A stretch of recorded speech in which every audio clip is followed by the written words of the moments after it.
Hey YouTubers, how's it going? Hello from VidCon. I'm actually making a couple core videos from VidCon just because it's going through Saturday. But because Book 3 is premiering tonight, I wanted to talk about my top 5 characters that I'm looking forward to this season. Almost everyone is back from Books 1 and 2, with the exception of the Dark Avatar, of course. Just in case you guys don't know, the first episode premieres tonight at 7 p.m. Eastern Time on Nickelodeon.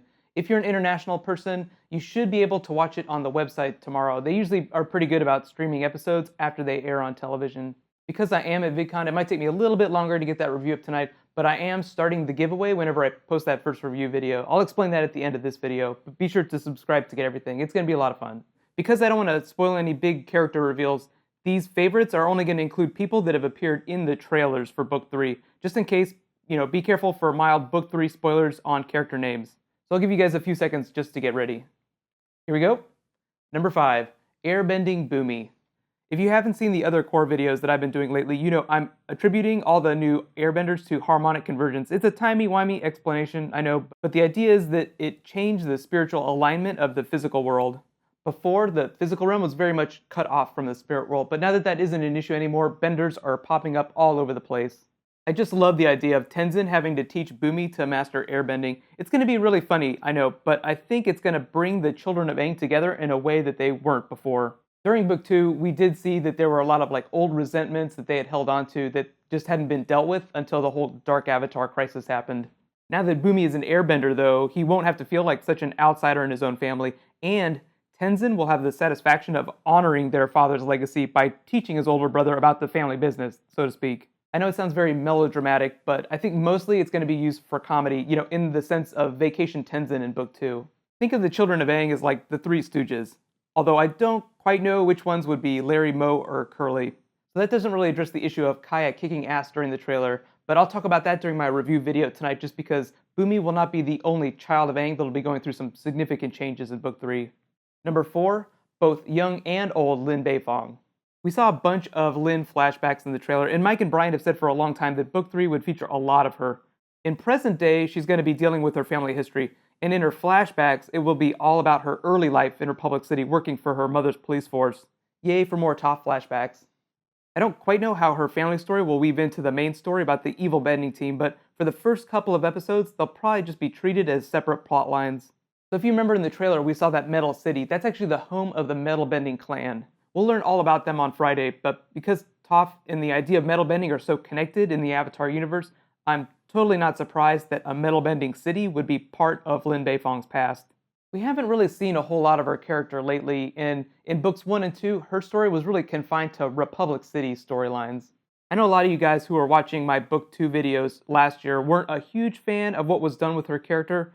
I did feel like she was a bigger part of the story in Book 1, so Book 2 was a bit of a bummer for her, but I think a lot of the reason she wasn't around was because that story was mostly a Water Tribe story with Unalaq and the Dark Avatar. So now that they're traveling to the Earth Kingdom in Book 3, it's only natural that Lin Beifong would become a much bigger part of the over story. I remember the first time I saw Korra Book 1, one of my favorite things was the metal bending police force going all Spider-Man cables all over the city. It was a perfect example of how bending had become more sophisticated in the 70 years since Avatar Last Airbender. To be fair though, Milo fartbending was probably the funniest example of that. I think the trailer scene that got me most excited for Lin Beifong in Book 3 was of her in the Metal Bending Academy. There wasn't a lot of context for that scene in the trailer, but it was featured in those leaked episodes, so if you want to talk about them in the comments, just please use spoiler tags. I know everyone wants to know about the new airbending subform, but right now metal bending is still my favorite. Bloodbending is kind of cool, but something about metal bending just reminds me of Full Metal Alchemist. I'm actually hoping we get to see some Beifong metal weapon crafting. I always thought that Lin putting her armor on in Books 1 and 2 was a bit of a subtle Iron Man reference. Number 3, Suji, Lin Beifong's half-sister. Based on the information we have right now, I think Suji will be the most important person in Lin's story during Book 3. I know all you guys want to know about where Toph is, but as of right now, she's still alive, but whereabouts, unknown. So that just kind of makes Suji the most important person in Lin's life by default. That doesn't mean Toph won't appear in Book 3 or Book 4, it just means she's a non-entity for the time being, like a ghost that haunts Lin.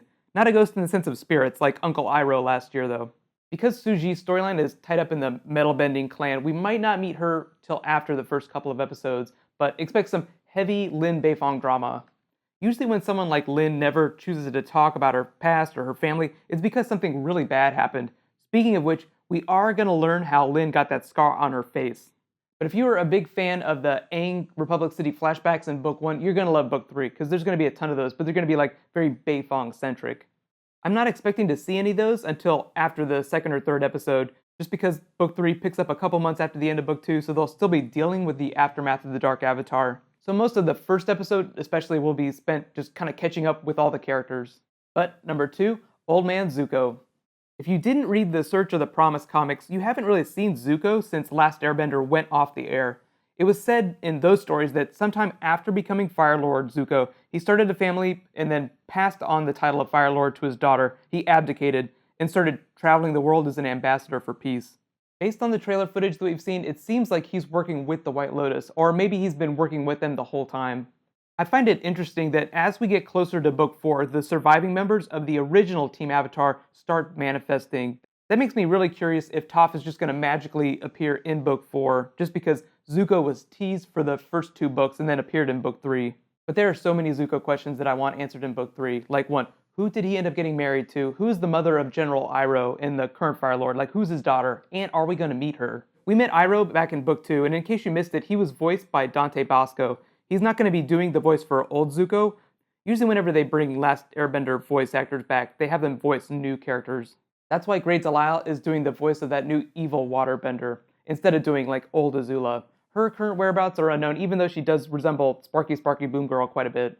Based on the footage we've seen so far, it seems a lot like Zuko's story will take place separately from Korra's, at least at the start of Book 3. I'm really hoping we get to see him teach her some special firebending techniques. Like, remember during Book 2 Beginnings, we saw Avatar 1 learn the dragon dance from the dragon spirit, and then we saw Zuko and Aang learn it during Last Airbender. Wouldn't it be so cool to see him teach it to Korra at some point? I guess technically you could argue that being the Avatar, she would have had Aang's memories, so if Aang learned something, she would have already known it. Typically, she only remembers things like that whenever she accesses the Avatar hard drive, and now that that's been wiped, all those memories are gone. And the number 1 character that I'm looking forward to in Book 3 is actually a 4-way tie. It's basically the new evil bending team. If this were the Karate Kid movie, they'd be like Cobra Kai. No mercy in our dojo. I'm hoping the first or second episode introduces them all. I don't want to talk about them too much, but here are their names. The Firebender, Sparky Sparky Boom Girl, is Pei Li. The Waterbender is Ming Hua. The Airbender is Zahir. He's actually voiced by Henry Rollins, so I'm actually really excited about that. And we don't quite know the name of that Earthbender yet. They have this really weird history with Korra whenever she was a baby that I'm hoping Zuko explains.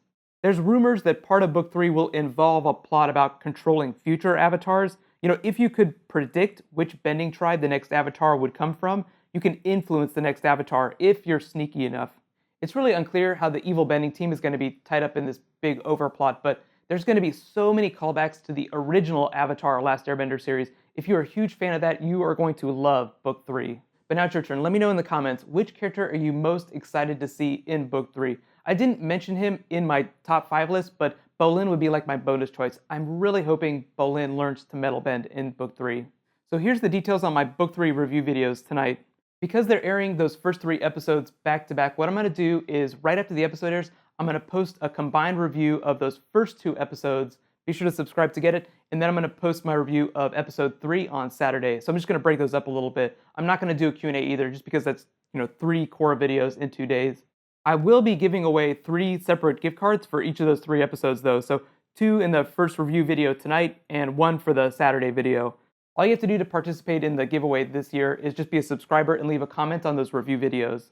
I should be able to post my review video tonight by 9 p.m. Eastern Time, but if you're worried about missing it, just follow me on Twitter or Facebook. I'm pretty good about posting updates there. So there's links for all that at the bottom of the description. So right now, click here for that episode 1 and 2 review. I'll add the annotation tonight right after I post the video. And click here for my Master Korra Book 3 playlist. I've been doing a ton of Book 3 videos, so you'll be able to find all that stuff there. Thanks so much for watching. I'll see you guys tonight. Bye-bye.